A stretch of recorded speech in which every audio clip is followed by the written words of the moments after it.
pray. I don't never want to let nobody ever feel this type of pain. The female stated, "He cut my throat." She was screaming and pleading for help. Police didn't locate the two then, but hours later were called to an alley near Keefe and Palmer where Brunson had been tied, shot, and then set on fire. She was everything to me.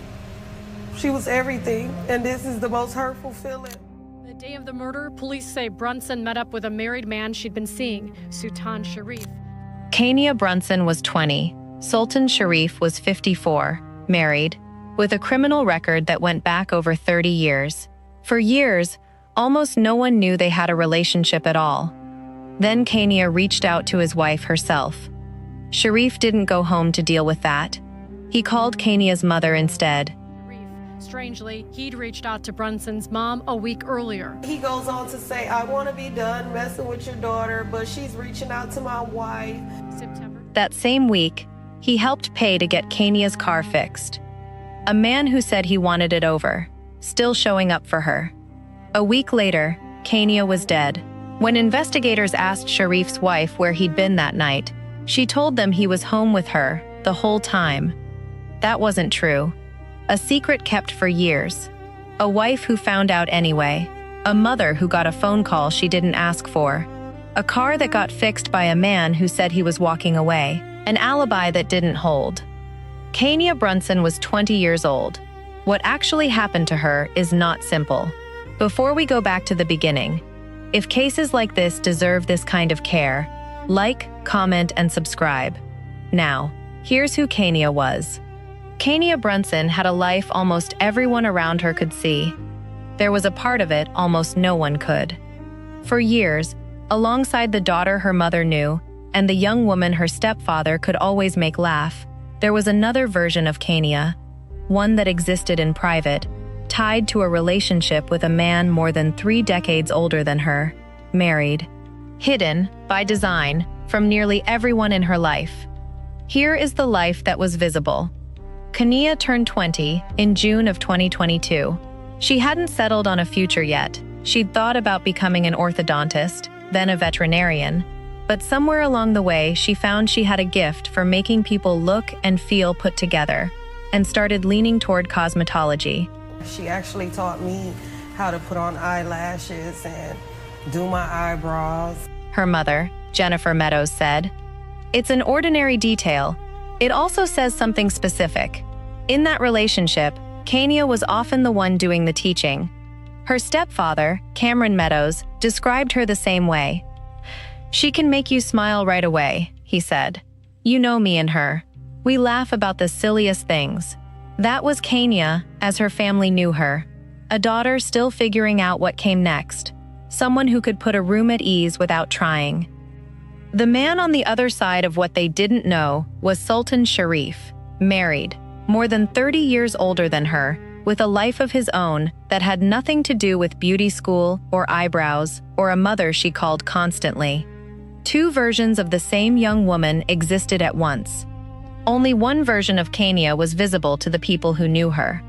The other existed in private, and for years, that was exactly how it survived. It didn't stay that way. At some point, Shareef's wife found out about the relationship. Kania began reaching out to her directly.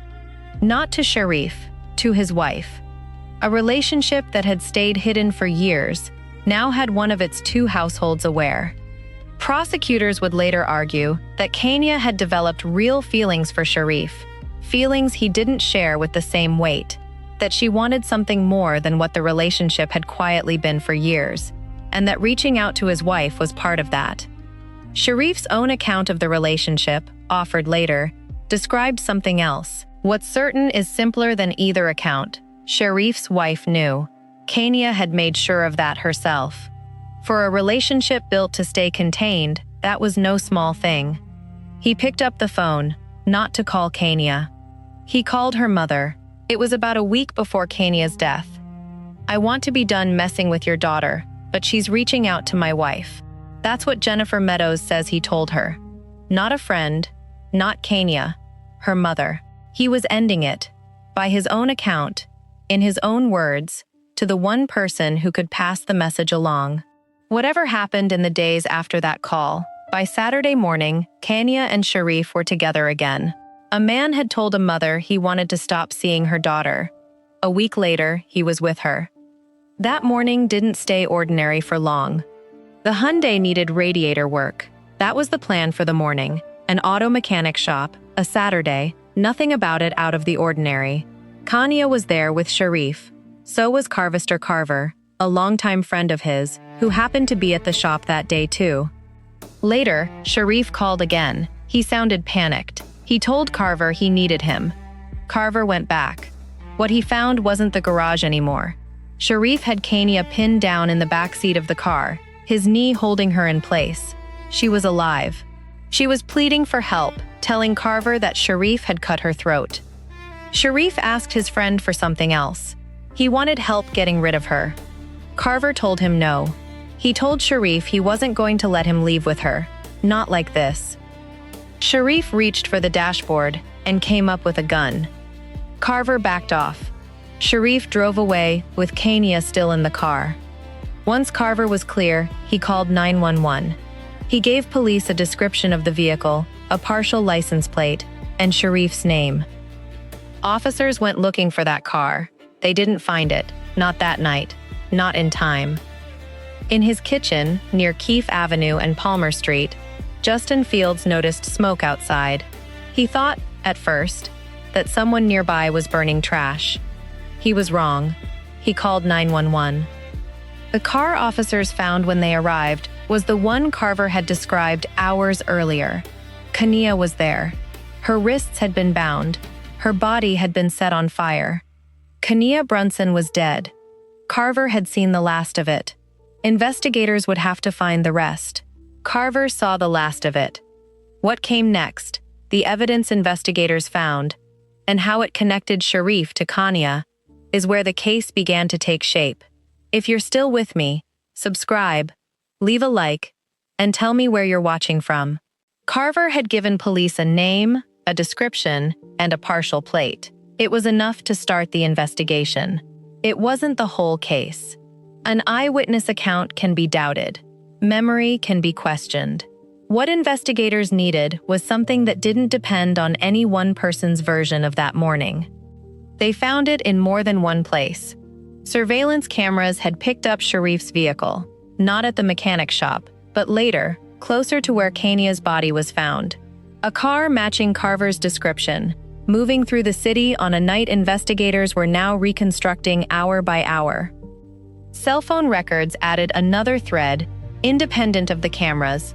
Shareef's phone had traveled the same path. Two different kinds of evidence, gathered separately, both pointed the same direction. Then came something harder to explain away. Blood. Kania's blood, found inside one of Shareef's vehicles. An eyewitness had described what he saw. Cameras had captured where a car had gone. Phone records showed where Shareef had gone. And now his own vehicle held evidence connecting it directly to Kania. There was one more account investigators had to work through, Shareef's wife's. She told them early on that he'd been with her the night Kania died. It was a simple claim. It should have closed a door. If it held, it placed Shareef somewhere else entirely, on the one night none of the rest of the evidence could exist without. Investigators checked it against the video. The footage put Shareef somewhere his wife's account didn't. The alibi didn't hold. Why she gave it isn't something the record explains. What's clear is only that it didn't survive contact with the evidence investigators had already gathered. One task remained, separate from all of it, making sure the body found in that alley was actually Kania's. The fire had made that harder than it should have been. In the end, investigators confirmed her identity through dental records. The young woman found near Keefe Avenue and Palmer Street was Kania Brunson, an eyewitness. Surveillance footage, cell phone data, blood in his car, a contradicted alibi, a body identified through dental records. None of it, on its own, was the whole story. Together, it was enough to bring Sultan Shareef to trial. Sultan Shareef did not deny being with Kania Brunson on September 24. He did not deny the years the relationship had lasted, or that he was married the entire time. What he told investigators, and later the court, was that he hadn't killed her. His account started earlier than that morning. Shareef told investigators he'd intended to cut off the relationship, the same intention Jennifer Meadows says he described to her a week before Kania died. By his telling, that intention hadn't changed by September 24th. Kania had reached out to him because she needed help, with her car, with finding somewhere to stay, with getting back on her feet. He said he was doing what he'd done before, being someone she could turn to, nothing more. That was the shape of Shareef's defense before it was even a legal strategy. A man who said he wanted the relationship over, still showing up when she needed something. Defense attorney Jason Carlos Gonzalez built the rest of the case around that same idea. He asked the jury to set aside Shareef's personal shortcomings, many of which had already surfaced over 6 days of testimony, and weigh only the evidence itself, which he described as circumstantial. Mr. Shareef is the victim of tunnel vision in this investigation, Gonzalez told jurors. The argument wasn't that the evidence didn't exist. It was that investigators had settled on Shareef early and had spent the rest of the case fitting what they found around a conclusion they'd already reached. Video, phone records, and blood, all of it circumstantial on its own, none of it proof by itself of what happened in that vehicle. The prosecution didn't try to explain away any single piece of evidence in isolation either. Assistant District Attorney Ian Vance Curzon told the jury the opposite was true, that the evidence didn't need to be read piece by piece, because none of it stood alone. All of the evidence in this case points to Sultan Shareef being the person who is guilty of this crime, he said. There is no other fair and rational way to look at the evidence. He went further, offering the jury a reason the pieces fit together the way they did. He had the motive, Vance Curzon said. He was cheating on his wife. Kania told on him.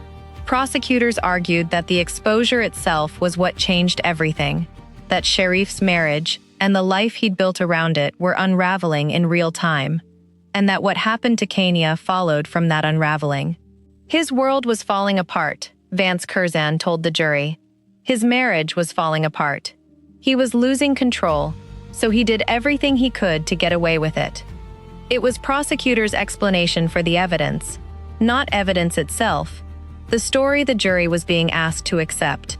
Two versions of the same morning then, a man who said he was helping someone get back on her feet, a prosecutor who said that same man was a person coming apart, doing whatever it took to protect what was left of his life. The jury spent 6 days with both of them, Shareef's account, Carver's testimony, the surveillance and cell phone evidence, the blood in his vehicle, his wife's alibi that hadn't survived contact with the video, and the arguments each side built from all of it.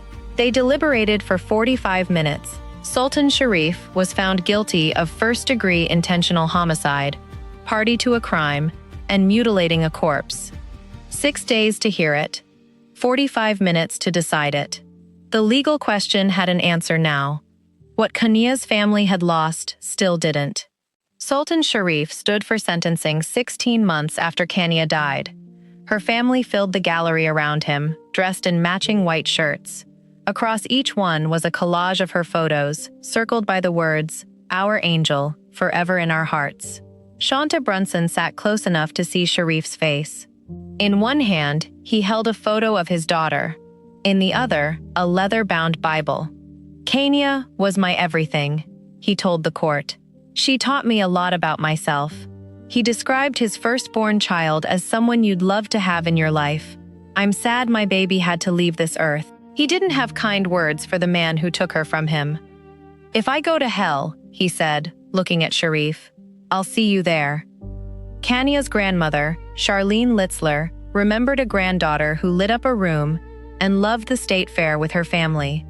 She was on her way to college to make her dreams come true, Litzler said, until it was taken from her. Afterward, she posted online, "Thank you, Jesus, we got justice. Life." Shareef was given the chance to speak. He told the court the jury had gotten it wrong. He denied any part in Kania's death and took no responsibility for it.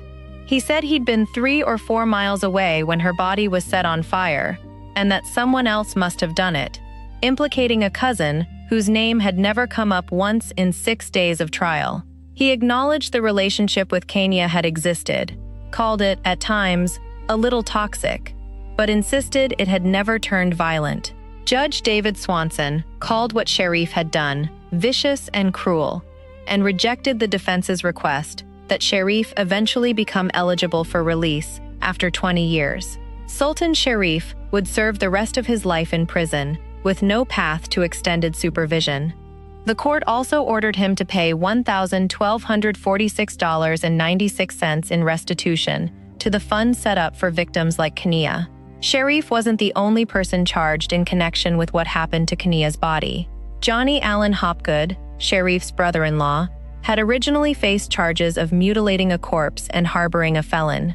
Before Shareef's trial, Hopgood reached a plea agreement, pleading guilty instead to 2 misdemeanor counts of obstructing an officer, in exchange for testifying against Shareef. He was sentenced to time served and 10 years of probation. None of it brought Kania back. What's left of her isn't the case file, or the 6-day trial, or the 45 minutes it took 12 strangers to reach a verdict. It's a 20-year-old who taught her mother how to do her eyebrows, who made people smile before they even knew why, who hadn't decided yet whether she wanted to work with teeth or animals or hair, only that she wanted a future, and who was, by every account of the people who loved her, on her way to build one. If this case stayed with you, share Kania's story with someone who should hear it. One thing the record never explains: why Shareef's wife gave investigators an alibi the video didn't support. If you have thoughts on that, the comments are open. If you want more cases told with this much care, subscribe. And if this one was worth your time, a like helps more people find it.